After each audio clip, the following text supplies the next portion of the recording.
আজি শিক্ষক দিৱস উপলক্ষে বিটিআৰৰ সকলো শিক্ষকৰ কেন্দ্ৰীয়ভাৱে যিখন শিক্ষক দিৱস পাতিছিলে তাত আজি উপস্থিত হৈছিলোঁ আৰু শিক্ষাগুৰুসকলক এনেদৰে লগ পাই অত্যন্ত আনন্দিত হৈছোঁ আৰু বহুকেইজন কৃতি শিক্ষকক বিভিন্ন বঁটাৰে আজি ইয়াত বিভূষিত কৰা হৈছে। তাৰ লগে লগে শিক্ষাগুৰুসকলে এই গোটেই জীৱনটো কৰা ত্যাগ আৰু শ্ৰমৰ বিনিময়ত আজি তেখেতসকলৰ পবিত্ৰ দিনত তেখেতসকলক সকলোৱে শ্ৰদ্ধা জনাইছে আৰু আশা ৰাখিছোঁ যে তেখেতসকলৰ এই চেষ্টা যাতে সদায় অব্যাহত থাকে, নতুন প্ৰজন্মক গঢ় দিবৰ কাৰণে যে তেখেতসকলৰ চেষ্টা সদায় অব্যাহত থাকে আৰু তেখেতসকলৰ ওপৰতে দেশখনৰ ভৱিষ্যত।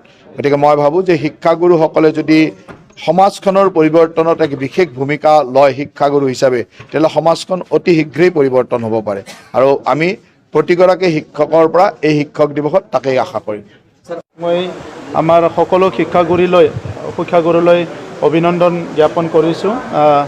আমাৰ আজিৰ দিনটো ভাৰতৰ প্ৰাক্তন ৰাষ্ট্ৰপতি সৰ্বপল্লী ৰাধাকৃষ্ণন ডাঙৰীয়াৰ নামত জন্মদিন উপলক্ষে শিক্ষক দিৱস পালন কৰি আহিছে। গতিকে আমাৰ শিক্ষাগুৰুসকলে যিমান পৰিশ্ৰম কৰি আজি সমাজখন আগুৱাই নিয়াত মানৱ সম্পদ গঢ়াত কাম কৰি আছে, পৰিশ্ৰম কৰি আছে, মই তেখেতসকলক ধন্যবাদ জ্ঞাপন কৰিছোঁ। অহাকালি আমাৰ কোকৰাঝাৰত অসমৰ কেবিনেট মিটিং হ'ব। এই কেবিনেট মিটিংখন যে কোকৰাঝাৰত হ'ব এইটোৱে এটা ডাঙৰ মেছেজ। দীৰ্ঘদিন ধৰি বড়োলেণ্ড অঞ্চল, কোকৰাঝাৰ অঞ্চল হিংসা জৰ্জৰিত এটা অঞ্চল হিচাপে স্বীকৃতি পাইছিলে আৰু সেইখিনি সময়ত আমাৰ অসমৰ বা ভাৰতৰ কোনো তেনেকুৱা মন্ত্ৰী, কোনো বিষয়া আমাৰ এই অঞ্চললৈ অহা নাছিলে। অসমৰ মুখ্যমন্ত্ৰী ডাঙৰীয়া, আগৰ মুখ্যমন্ত্ৰী ডাঙৰীয়া কেতিয়া কোকৰাঝাৰত নিশা কটাইছিল আমি নাজানো।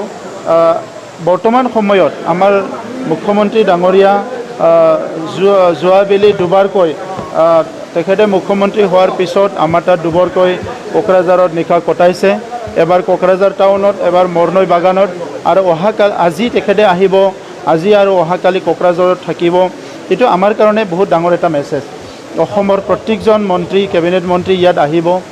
বড়োলেণ্ডখনৰ যিটো ৰূপ, যিটো প্ৰতিচ্ছবি, ইয়াৰ উন্নয়ন, ইয়াৰ বিভিন্ন পৰিৱেশবিলাক তেখেতসকলে অনুভৱ কৰিব আৰু আমি ইমান বছৰৰ পৰা এটা শান্তি স্থাপন কৰাৰ কাৰণে যিটো প্ৰয়াস কৰি আছিলোঁ, যিটো নেকি আমাৰ মুখ্যমন্ত্ৰী ডাঙৰীয়াৰ নেতৃত্বত আজি সম্ভৱ হৈছে, এইটো অনাগত দিনত সেইটো কেনেকৈ স্থায়ীভাৱে আমি বড়োলেণ্ড অঞ্চলত শান্তি আমি স্থাপন কৰিব পাৰোঁ আৰু ইয়াত বিভিন্ন জাতি জনগোষ্ঠী সমিলমিলে কেনেকৈ থাকিব পাৰোঁ বা উন্নয়নটো কেনেকৈ এই অঞ্চলত দ্ৰুতগতিত আমি লৈ যাব পাৰোঁ, এইবিলাক বহুতখিনি কথা ইয়াত আছে।